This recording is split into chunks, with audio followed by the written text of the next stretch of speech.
song for the broken hearted. A silent prayer for faith departed. And I ain't gonna be just a face in the crowd. You're gonna hear my voice when I shout it out loud. It's my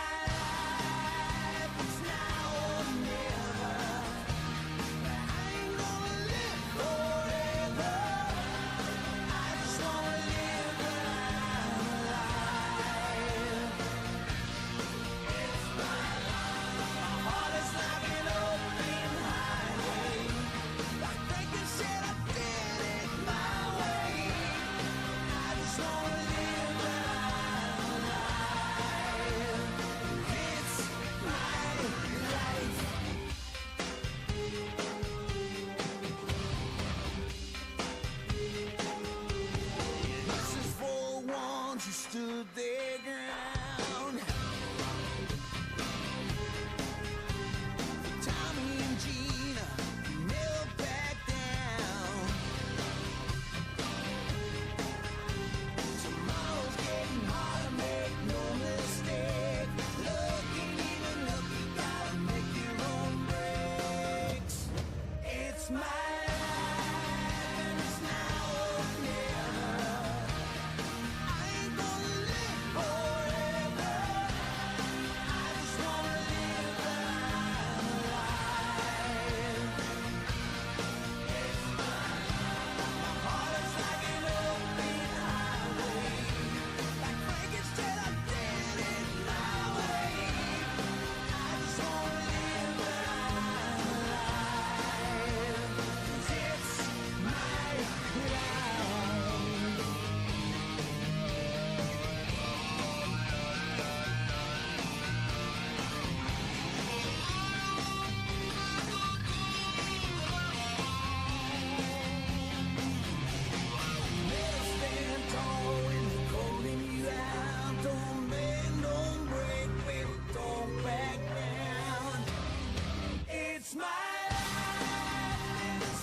What a wonderful way for us to start our ceremony today. Given that Jane didn't dance, her way of dancing was through the music she listened to. And I'm sure it's put a smile on everybody's face today. I'd like to say a very special welcome to all Jane's family, to her siblings, to Mick, to Bede, to Roseanne, to all Jane's niece and nephews, Taryn, Braden, Lane and Troy. To all her police family, extended family and friends, thank you. Thank you for being here today to share your farewell. Thank you for the support you give just by being here. There are many who could not be with us here today, but we know their thoughts are with us, just as they are in our thoughts. To all those who join us via live streaming, it's so nice you can be part of the ceremony today. My name's Heather McLennan, and it is an honour to be leading this ceremony. On behalf of Golden Memory Funerals, I would like to take a moment today to introduce our directors. We have Jules and Athena. Should anyone need anything throughout the ceremony, they're here to help. Can I also ask that we check mobile phones? Please make sure that they are on silent or turned off throughout the ceremony as a sign of respect. Family will be heading back to Hotel HQ Currabee after the ceremony today, and anybody who would like to join them are welcome. To start our ceremony today, I would like to invite Taryn and Linda to share verses that have been chosen especially for today that hold some sentiment that they would like to share. Would you like to join us, girls?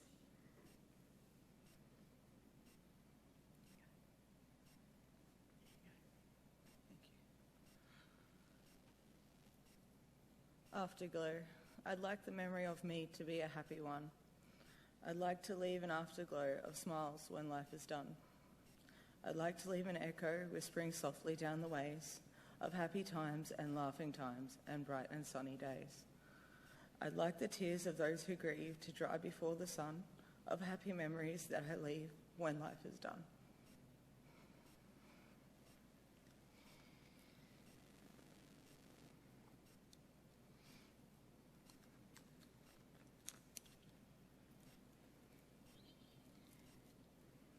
Hold fast to your memories, to all the cherished moments of the past, to the blessings and the laughter, the joys and the celebrations, the sorrow and the tears.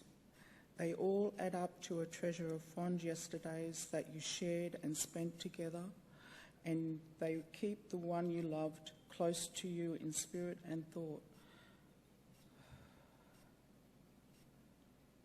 The special moments and memories in your life will never change. They will always be in your heart today and forevermore.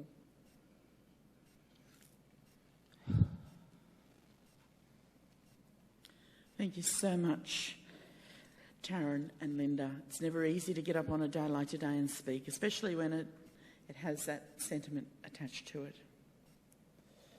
And to Linda family, would like to say a very special thank you for all the care and support that you gave Jane. They cannot tell you how much that has meant to them.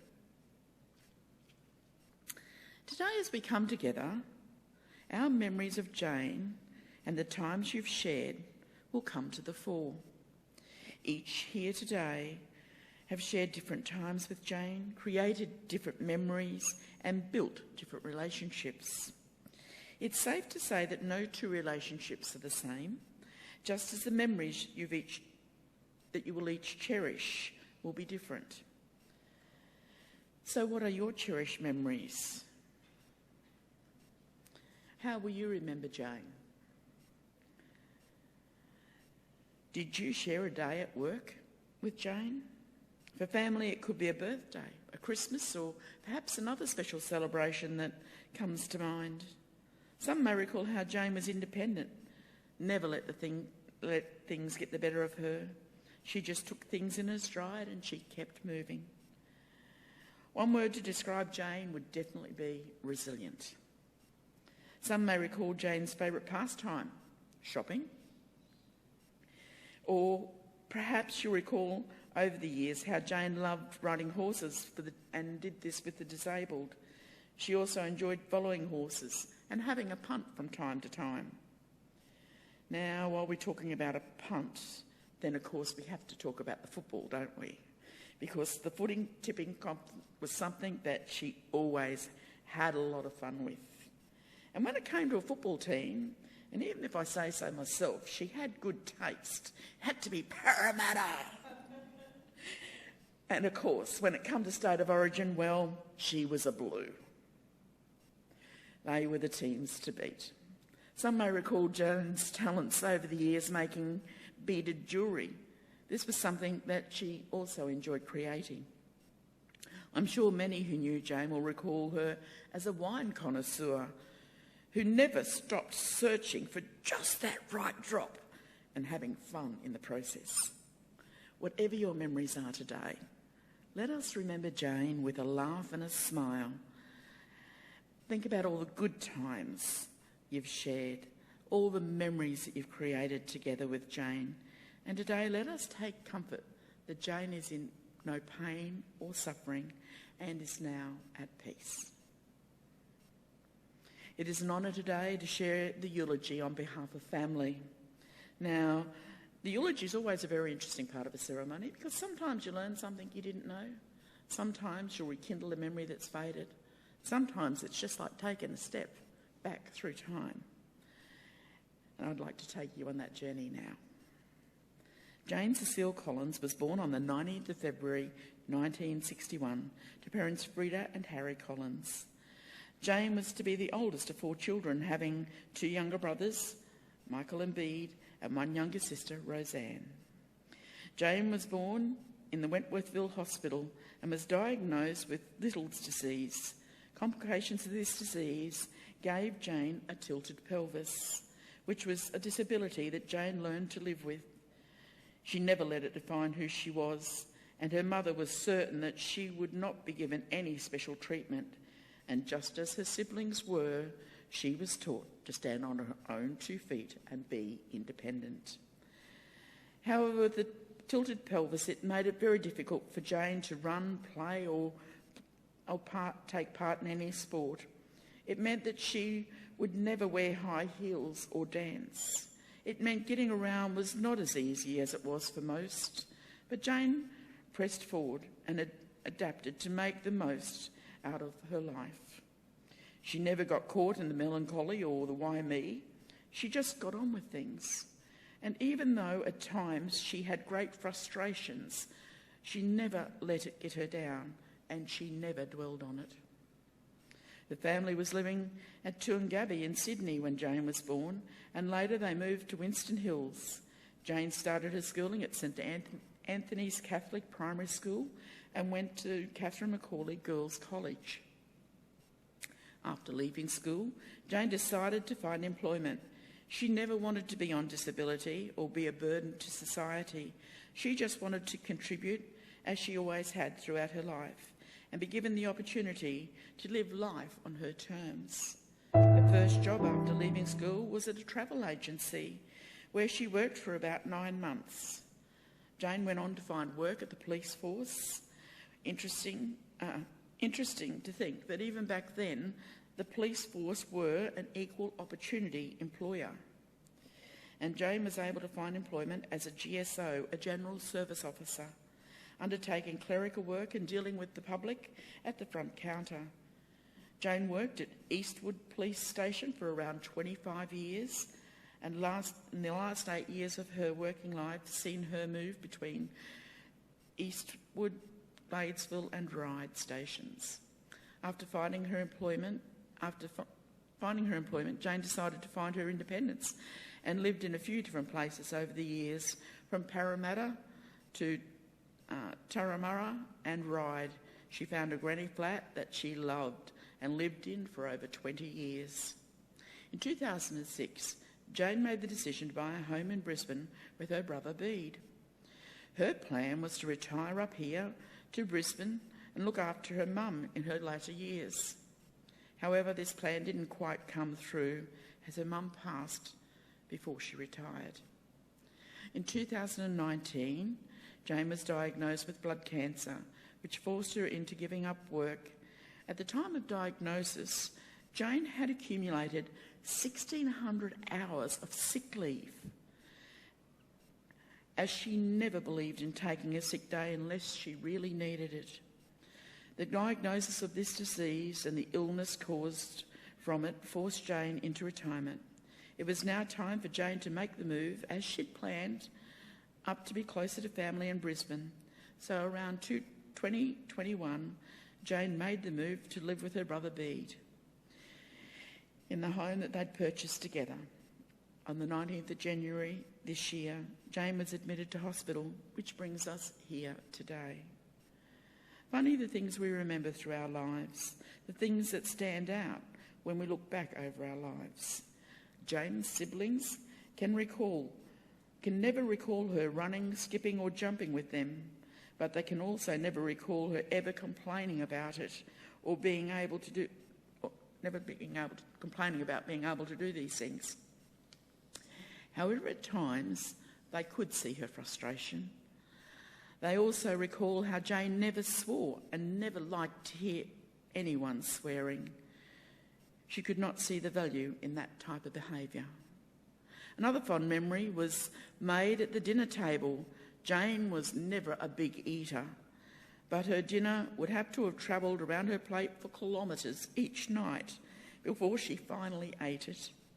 Her father would not let the children leave the table unless they had finished their dinner, and Jane would try every trick possible to get out of eating hers. Jane also loved to chat and loved the company of others. Over the years, she made many great friendships.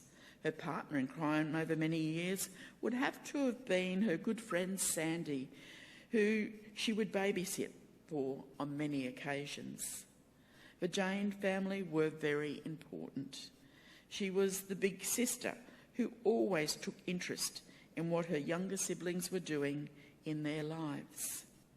She was always there for them when needed and would do anything she could for them, and for this they thank her. We take comfort knowing today that Jane is free. When we leave here shortly, I hope that, like me, you feel like you've shared in something very special for a very special lady that's been part of your life. Today you pay the greatest tribute possible just by being here, and it shows that you care about Jane and her family, and for that we thank you. Before Jane leaves here today to take her final journey, I would like to ask everybody to take a minute. I want just to take us a minute and think. How will you remember Jane? Her personality, her character? You know, I asked family that very question the other day, and I would like to share a glimpse through the eyes of Jane's family. Jane was a hard worker, a great communicator, and always loved to chat and loved the company of others. She always had good health. She certainly had upper body strength and never let her disability define who she was. She enjoyed a laugh, and she enjoyed life.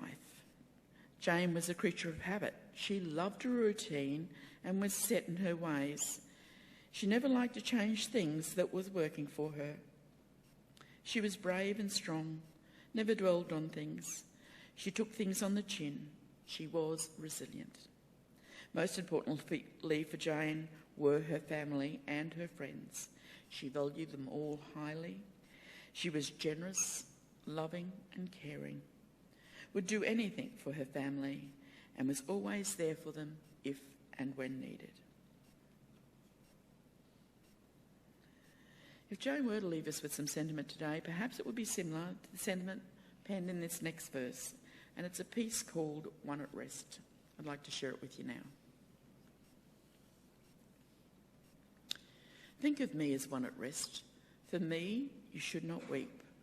I have no pain, no troubled thoughts, for I am just asleep.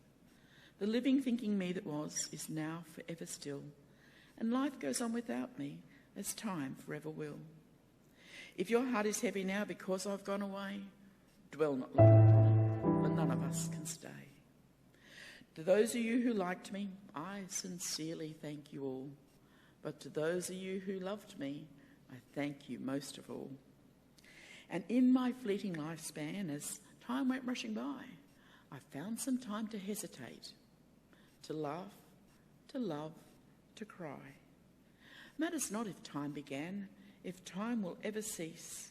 I was here, I used it all, and now I am at peace.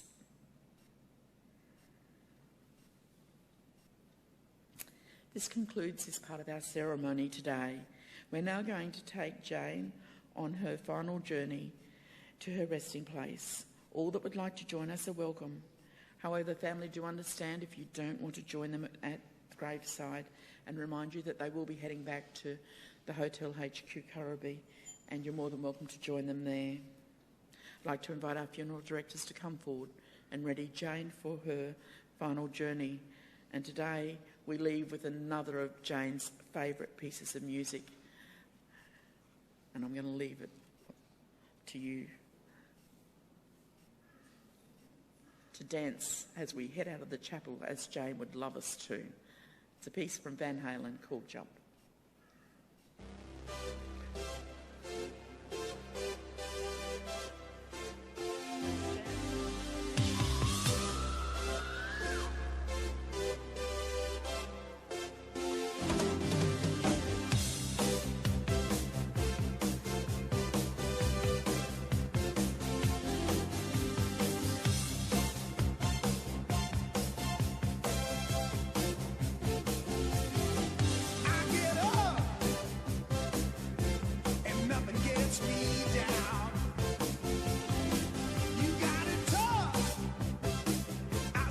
of a soul.